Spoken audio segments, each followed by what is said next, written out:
All right. A Noble Media Group member.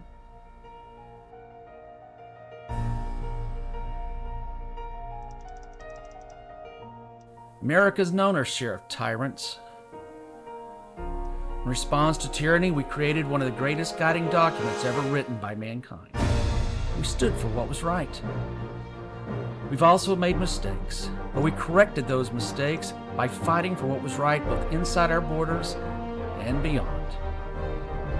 Today, America faces another challenge: Christian nationalism. Misguided faith and misguided patriotism justifying misguided deeds. Return the hearts of those who are in power and position to make decisions. That's not who we are, America. The Constitution is as true today as the day it was ratified. America stands for freedom, and America stands for doing what's right. And it's time we start restoring the American dream. Hello, everybody. Welcome to Restoring the American Dream. This is Brian Mistro. I completely apologize about the technical issues that we were having. It's technology. What can you say? Again, apologize. That said, we're ready to rock and roll here. This is going to be a great subject tonight because, and let me just back up and say, for those that are watching this, I don't know what platform you're watching it on, but in Restoring the American Dream, we try to take a kind of a deep dive into subjects that are affecting the country. Um, it's not apolitical necessarily. I would say, Michael, more nonpartisan, maybe. I think. Yeah, yeah. I mean, obviously, politics is the way that we get things done, but this doesn't take a political point of view and then beat people over the head with it. What we Right. rather do is try to talk about the history and the morality of it and what our country should be doing and how politics has impacted that one way or another. So. 100%. And so that's what we're going to do tonight. So tonight's subject is Social Security. And I'm going to hand it over to you one second, Michael. It's been a subject that if you don't know about it, you probably should, because we're reaching a point now as a country that the senators that you elect may have very well have a deciding point on what happens with Social Security. It will become, I'm going to use the word insolvent, right, in within 6 years or less. And that doesn't mean that it's going to all collapse, but it does mean a substantial reduce in what's paid out. And so I think one of the things that you brought up, Michael, and I'm going to hand it over to you, is what what do previous generations owe the future generations? What do we owe those that are, the kids of our future, or however you want to call that?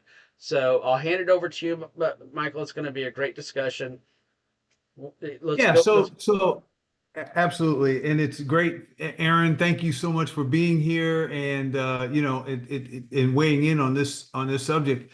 As we look at it, this impacts 70 million Americans, and it impacts us deeply, not because it's Wall Street, but because it's Main Street. I mean, these are the impact on the lives that really matters. When you talk about Social Security, for the upper 1%, it doesn't really matter. It doesn't move the needle on their retirement plans. But for the rest of us, it definitely does move the needle. And it's Mhm. something that we've honestly been looking at for looking forward to especially as we now, my wife and we have crossed that threshold, right? So we are drawing on Social Security, and to be honest with you, it helps, it helps pay the bills. It helps, ends meet.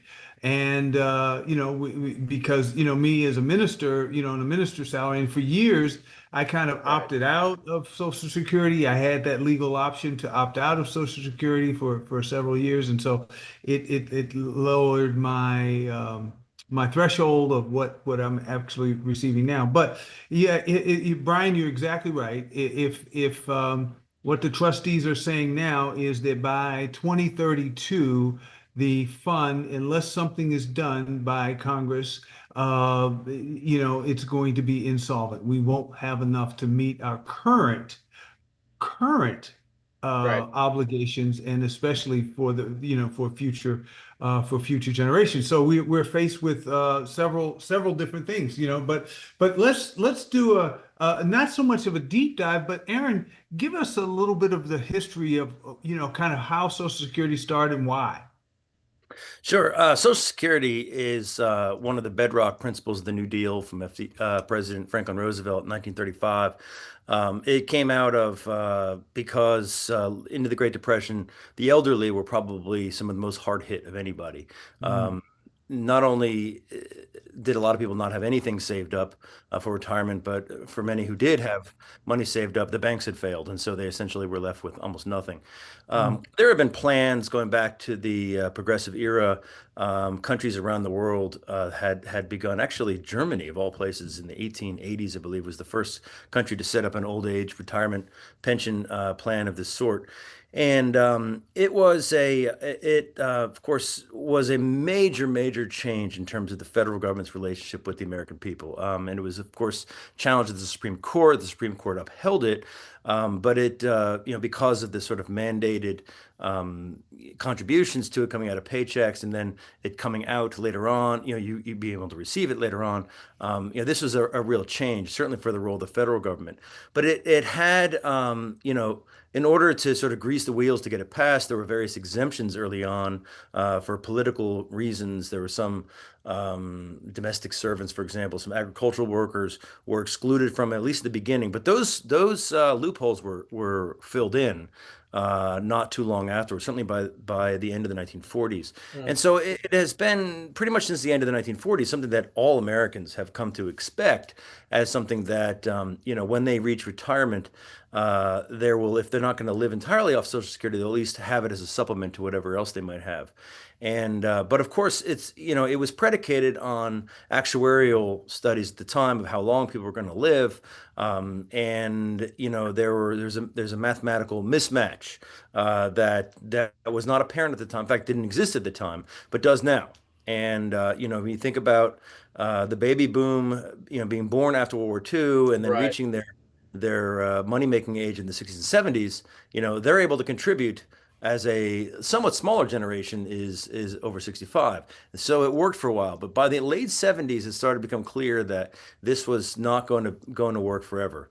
And so Congress in the early 80s actually developed a plan, blue ribbon sort of commission to sort of try to adjust some of the retirement, a whole sort of compromise set of issues. And I believe that's the last time they've done anything. 1983, I believe it Anything was. major? Yeah, anything Mm. significant or major in Significant. terms of changing the And this has been a constant in politics. I mean, going back to the 1980s, 90s, what are you going to do? What are we going to do about Social Security, and how much, how solvent it's going to be, and for how Mm. long, and how do we strengthen it? yeah. Well, so Brian, I think some of the real problems that we're looking at is like Aaron was saying. It's like, okay, so Americans are living longer. The baby boomers are now retiring Mhm. and want to cash in on our FICA. The fewer workers for each retiree, because I mean, remember the way it was set up, over the long haul is like, okay, if we have, X number of workers in the work field, in the workplace, paying into it, like let's just say for round numbers, we have 1,000 workers working, in the workplace paying in, and we have about 250 drawing out. No. Okay, hey, we're good. But when you've got 1,000 workers in the workplace and you've got 2,000 drawing out, it's Mhm. not enough. You can't keep up with that kind of disparity. But the promise has always remained the same, and that's what the restoring the American dream, where we really want to say, well, what should we be doing, or what is the goal, or what is the foundational thing that we believe should be happening? I mean, the technical details on how we make it happen. I mean, there are a lot of things that could be done. We could go to Bitcoin, Yeah, well, so cryptocurrency or so something. isn't one of the bigger questions, Michael, should we do anything? Do we owe it to the generations that come Hmm. after us to do anything? And I know this is kind of a subject that you and I bounced off of a few times, and I mean, and I'll say it from my generation because I haven't gotten it yet. I'm 55 years old. Okay, so I would be one of the first in theory that would not be able to get the full benefits. Well, I maxed out my Social Security pay in probably 25, 30 years ago. So to where I would get the maximum benefit. So, and I'm saying this in kind of somewhat of a satirical type of way, but shouldn't I, because I've paid into this all these years, shouldn't I get at least the benefits of it? And doesn't the country owe me for paying into this full out and maxing out for years? Doesn't the country owe me? And so I'm throwing it out as kind of a question amongst the three of us. What does the Mhm. country owe us? And is it fair that those of us that have been, and you're going to be in the same camp, Aaron. Is Yeah, it fair that it's not going to be there for us, but we're still paying into it, by the way, but it's not right. going to be there for us. So, Michael, what do you think? It's Listen, I couldn't agree with you more. I think that the question is the promises made need to be promises kept, right? And so we as a people have not, the whole spiel that FDR laid out to get the country to buy into this was because that abject poverty and those at the bottom of the soup kitchens and so forth were the elderly, the weak, the infirm, those who could not work anymore. And and certainly we needed to do something. Something needed to be done. So right, it was great. It was a great start.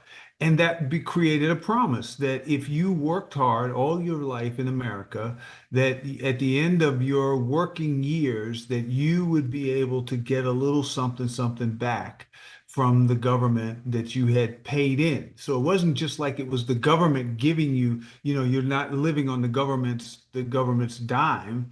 You're living off of money that you've paid in over a period of time. And right. if you've worked 40 years, 50 years, listen, in every paycheck, a little bit has come out, and that money, the time value of money, right? Money, little bits over a Yeah, period of time. I mean, it adds up to be something significant. And yeah, so what you have is who has been managing the money? Mhm. right. That's the great question. Where's it been going? Well, and so I'll I say think too, I wasn't just paying into it; I was also the employer. So I was paying into it Hmm. twice. right. So, and for Wow. everybody that worked for me. So is it not fair once again that this get fixed? So again, I'm being a little bit philosophical when I say this. It sounds like I'm attacking it, but I guarantee you right now there's going to be an entire generation of people that in 6 years are going to be highly pissed off, and then there's going to be a whole lot of seniors that depend and barely get by on that full check that are not going to be just highly pissed off. They're going to be struggling to make ends meet. You're going to be hurting, right? That's right. There's one thing I think to consider about this, which is that we speak of Social Security in contractual terms, like you've just laid out. So if Mm. I've given in, I get out, and I think in a lot of public imagination, we see that as a literal thing, like as if I'm Mm, putting money in there, it's held in some sort of account, and I get money back from that account. Of course, it doesn't actually work that way. I'm paying those that you pay in right now is being used by those who are taking it out right now. right, It's right. money's fungible, you know what I mean? So there's, in some ways, it's metaphorical when we talk about this sort of contract. It's not literally, but at the same time, there is this promise. I mean, there was this promise that you put in, even if it's not literally my own cash money, it's somebody else's cash money. But I put in a certain amount of money in, and I should Yeah, be getting a certain amount out later on. Um, and I think it actually, Aaron, I know you're not intentionally doing this, but that sounds like a Ponzi scheme. I mean, it that well, sounds like in one level, it is. I mean, yeah. it suffers from the same problems potentially. Any pension plan does. A Ponzi scheme is purely, the pyramid has to keep growing or else it collapses on itself. yeah, And you could say that about lots of things. That doesn't necessarily mean that it's worthless. It's just it does mean they have to keep having something at the bottom to put in order for those the top to take out. So yeah, politically it doesn't sound so great to describe it that way, even though that is of course how it works. At the same time, I think there's a larger problem here about wealth in this country being increasingly concentrated among older people. You see this with housing, with the cost of housing. There's been so many stories about wealthy boomers who basically, instead of selling off, they're buying even bigger houses, and that they're just sort of, and younger people feel they have no chance to buy a house because in these nice older suburbs, whatever, they're all, it's like their parents have bought. I've seen this in places where I grew up in Northern Virginia or even around here. I mean, where a lot of the houses, it's almost you got them by inheritance because a parent Mm. died, but because they couldn't have afforded the house otherwise. And so there's a larger issue here where I think a lot of younger people are starting to feel cheated out of this, and they feel that the older people are Mm. hoarding stuff. But of course, Social Security is something that younger people are putting into, so there's a cynicism that says, "Oh, I'm not going to get it anyway." But really, that's kind of perverse because these younger people now are more likely to need it later on because they don't have as much. I've seen people what they put into their voluntary retirement is just extremely low on average. I don't know the exact Mm. numbers, but the Right. average numbers that people put into 401ks or what have you are extremely low. I mean, there's just no way to survive. And I've had moments in my own life where there was a pay cut because of basically recession issues, and to make ends meet, basically lowered the amount I put in my own 401k. Well, that at time is money. So a couple years later, I was able to restore it, but that's lost money putting in. And so there's pressures that a lot of people are feeling as they get older, and there's a sense right now, like, there's the elderly right now, of course, and then there's the soon to be elderly, which is us, I guess, in our Yeah. 50s. But then there's the people who are in their 20s and 30s. Not necessarily thinking that far ahead, but they're already kind of feeling lost, adrift here, that they don't really have much of a chance to save for this future here, that this seems like perhaps another promise that's perhaps being broken. Mm. Mm. Well, so It's- it goes to say then, we just talked for those that were watching Thursday Thoughts before this, we were talking about the move towards socialism by those that were basically under 40. I thought it was going to be under 30. It's not. It's actually under 40. Mhm. If you're 40 years old, before you can afford your first house, I don't know about you, Michael. I bought my first house when I was in my mid 20s. Okay, with Mhm. my wife. I had first kid at, I think it was technically at 29. That was due not by choice. It was due to biological difficulties with my wife. Okay, I mean, so it's but the point being is that today, if you're under 30, you're under 40, and you're looking at Social Security, and you're saying, hell, my dad's not even going to get but three-quarters of it. Okay, and you're saying I can't even get a house until I'm 40 years old. I'm not going to have kids because I can't afford them until I'm in my mid 30s or late 30s, which was another article that just came out a couple of days ago. And so you wonder to yourself, why do I have to pay into this? And does the Yeah. government, does the country owe me something if I'm going to do this, that they owe me to take care of me and the others like me? Right. What do you think, Michael? Well, I think we got to go back with that question. We got to go back to something Aaron said, and that is this really is not about a transaction. We can't convert this only to a transactional situation. I think to answer that question, to truly answer that question, I think we have to talk about stewardship. In other words, what are we Mm, saying now? Because I know, and I can tell you, 10 years ago, before retirement or before, I'm not retired, but before reaching the age of being able to draw out on Social Security, I was looking at, kind of medical costs, the cost of medicines, and I wasn't paying that much. It wasn't mm, paying, medical costs and medical benefits and so forth. Now, honest to goodness, I mean, now I have to put in, my donut hole is, I have to put in the first $2,500 at the mm, beginning of every year before Medicare. picks up, the rest of my medical costs. And that's the one of the best plans that I can come up with, in terms of medical. These issues are coupled, um, not just with spendable money or money for food or, keeping a roof over your head. It's money for medications, keeping people alive. It's, Yeah. I mean, goodness knows, cancer diagnosis. I mean, a cancer diagnosis, if a person has to come out of pocket and pay, out of pocket. And Brian, you've just gone through this with family members and Yeah. friends. Yeah.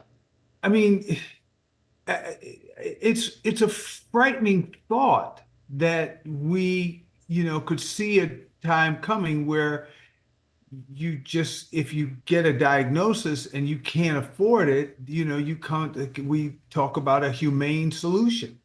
Yeah, well, and so for those that don't know, I saw a best friend, saw him through a young man, by the way, he was in his lower 50s, and he's my best friend, and he ended up passing away from kidney failures. But that brings up another discussion or point. It's not just Social Security, by the way, that's going to take it on the head. It's going to be Medicare and Medicaid. As a matter of fact, I think that starting in January, is it Plan D? Is that what it's called? They're cutting that one out completely. So hopefully you're not on that, Michael. Hopefully it's not. Hopefully you're not going to say, "Oh, I got to hop off the show. I'm going to go talk." But anyways, it was a major discount plan that was supported by the government for certain medications and so forth. And again, I come back to who are we as a country? Mm, What do we owe those that come after us? What do we owe those that have come before us? I'm complaining as somebody that's in his mid 50s. I'm not counting on Social Security, but there's a lot of people that are, and more importantly, there's a lot of people that are using it right now that a 25% cut could very well put them living with their kids. So if listen, nobody, the algorithms did not expect Michael Faulkner to live till I'm 100, right, right? right, I'm approaching, I won't say approaching 70, but yeah, I'm 69. And so I'm approaching 70. And I'm feeling great. And I'm doing everything I can to feel even better, right? Um, to live longer, yes, but also to make the best of the years that I have, right now, right? And so, but there's a social contract, that goes yeah, along with that. My well-being is directly dependent on a lot of things that happen to, with government programs and so forth and so on. And we're not at the bottom. We're certainly in middle class. I mean, we own our home, and my wife, she's worked for 35, she's retired. And so what we put in, both privately and through government programs, is kind of part of the equation that we have to say this is how we're going to make it, for the rest of our lives. Because as our taxes go up now, Philadelphia has a program for seniors that after you reach a certain age, your property taxes. No, we haven't reached that age. right, right. Your property taxes don't go up, and a lot of municipalities have that because they don't want older people to be, taxed out of their home and have to, do something else. So we have gotten to the place where, and we're going around in circles on this conversation because it's really what's affordable, affordability. Mm, We can't afford to be sick. We can't afford to get old. We can't afford to live in the cities. We can't afford to live in burbs. I mean, it's like, are we as a nation pricing ourselves out of existence? yeah, What are we doing? What are we saying in terms of what, this is not even about taxes. This is just about the cost of living Yeah. is in so many different areas and in so many different ways. It's impacted. So So let me throw out it's something, and I'll bounce it off of you, Aaron. I want to take a different look at this, and I'm not saying I agree with it or disagree with it, but we spend the entire world spends on defense $2.7 trillion. The United States of America is now spending about starting in January $1.5 trillion in defense. That would take care of all of Social Security. That would take care of all of Medicaid and all Medicare. That would completely clean it out, as I recall. I think Medicare is 800 billion, as I recall. But it was certainly the 25% downfall in Social Security could easily be eaten at that. And by the way, we just increased our military spending by $500 billion just now, while we're looking at in 6 years Social Security goes under, or sorry, it takes a 25% hit. So my question to you, Aaron, is are we prioritizing things correctly? That's a lot of money. That is a truckload of money. And is America misappropriating her funds instead of taking care of her own people, mm, investing this into, and I'm going to sound a whole lot like a Democrat for a second, which I'm not, but, investing in foreign wars and everything else. I mean, that is how the MAGA movement got started, was Right. That's why because they're just it a was all Democrat about thing us. anymore. Yeah. Yeah. So I'm Yeah. throwing that out. What do you think, Aaron? Yeah, I think, I mean, well, certainly rhetorically, it's a very powerful point, right? I mean, why are we spending money on, you can look at this or that conflict, the Iran war, for example. I mean, it's just, there's just so many ways it's a debacle there. I mean, the argument in favor of spending it is that other than, literally national security, is that, we're buttressing the US dollar as the global currency, which brings all sorts of advantages to us that we don't even think about. The fact that we can go into such debt, trillions, tens of trillions of dollars in debt, and it doesn't directly affect most of us because interest rates are generally low enough. The dollar is considered the currency, the Reserve safest currency. currency, and so on. Yeah. Reserve currency. So those things are all ultimately buttressed by U.S. Military power. I don't know if it's really a one-to-one relationship with that, but I think that's sort of the ultimate argument there. The U.S. would lose a lot of influence. I mean, and we could see it playing out in real time in Iran. I mean, this whole thing about the Strait of Hormuz, does Iran have control over that? It's a massive amount of oil, right? And what does that do to the petrodollar? What does it do and what does it do to ultimately our standard of living? So there's a real question there. I don't know if I mean, to me, it certainly seems it's out of whack. I mean, that we're spending that much more on defense. These are expensive weapons, though. These missiles, everything is extremely expensive, and I don't think we've been exactly deploying them very intelligently over this last several months. I mean, we already ran out of various missiles Yeah. and missile defense, which is just crazy when you think about it.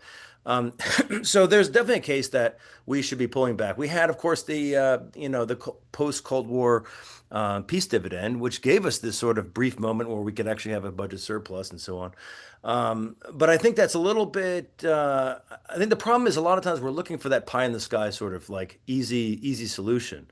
We just cut back on this, and it's going to be a combination of everything. I mean, we have to mhm, have it. There's going to have to be taxes are going to have to go up for a lot of people. There's going to have to be raising retirement age. There's probably going to be less money going out. There's going to be cut in defense. But I mean, I hate to call it austerity, but it's there. These kinds of things because interest payments are just going to just keep gobbling up more and more of the national budget, and then it's like, how do we? What are we using to even pay ourselves, with the Social Security? I mean, the money we already know, especially with declining birth rates and with we've already talked about the differential of how long people live now. It's something's got to change, right? And I think we look for the magic bullet is productivity, right? Maybe AI will make everything or dollars will just go much further. I'm not that confident that that's going to Yeah. do that. I'm not either. Yeah. And I think, and I have mixed feelings about it anyway, but I don't know what the easy solution is. It has to be a little bit of everything, mm. which means it requires political leaders from both parties to figure out this is a deeper question, a deeper issue. I think Michael's absolutely right. This is a question of stewardship. This really is a question of national purpose and Mhm. stewardship to make a priority of The, addressing this. I think that the real deficit that we have, guys, is that we don't have a Congress, senators or Congress who have a chance to think. Right. We don't have philosophical a brain trust. We have politicians. And politicians are thinking about the next election cycle, the next fundraising dinner. And that's listen, I've been there. I was Yeah. in those halls, what I'm saying? I wasn't elected, but I ran for office a couple of times. I understand the thing, but the arguments, the questions around what should we do, we don't have a Congress right now that is in a position to answer that question, to ask the right questions, and then even if a solution is had, to pull it off, to pull it together, because Yeah. we have for the last 20 years, it seems 15 to 20 years, it seems like, they thrive on attacking each other, and we're not getting better, Yeah. because even the New Deal, yes, it had to go through a Congress that didn't necessarily want it, the da da da da da, and FDR had to, it was a wartime, measure and so forth and so on. But we are going to have to come to some a joint effort as a nation Hmm. about what is best. And I don't think that we're equipped. I don't think we have what it takes to get there. Well, and I know we're out of time. I will add a last little comment, which I suspect both of you will probably agree with because both of us, all three of us, are involved in politics. What they'll do is there will be a solution for Social Security. They'll write a check for it, for whatever it is to bring it back up, and everybody will shake each other's hands and they'll take it out of the national debt. And they're going to do that because there's no quicker way to lose your job as a politician than to cut grandma's Social Security. So Hmm. that's what I think is going to happen, but it's going to come at a cost for our kids. And that Mm. cost is going to have to be repaid because it's going to come in the national debt. So thank you everybody for joining us tonight. We do apologize about some of the technical difficulties. It's been a great discussion, Aaron. The stuff that you do and you bring in from the historical perspectives is absolutely unmatched. Michael, you've always had a way of just kind of seeing things from the outside and what we can do to be Yeah. better. And this is as my wife keeps telling me, this is my favorite show you do. Hmm. She loves your show, Michael and Aaron. She loves having you on. It's just wonderful to everybody. Thank you. So let me just say real quickly, I don't know if you're watching on X or if you're watching on YouTube or what platform you're watching on, but please subscribe. If you're on YouTube, please subscribe to our channel. It doesn't cost you anything. You'll see this show. You'll see many others. And if you're on X, give us a follow. Leave a question. I guarantee we'll read these questions out as we always do on air and talk them through. So you'll get to be a part of this conversation. Let us know what you think they ought to do with Social Security. Everybody, thank you for Mm. joining us this evening, and we appreciate it. And we will see you again this next Tuesday. Thank you. Okay. You've been watching Reverend Michael's Restoring the American Dream. The No Bull Media Group is on all major social media platforms. Make sure to give us a follow so you can watch this show and many others. A No Bull Media Group member.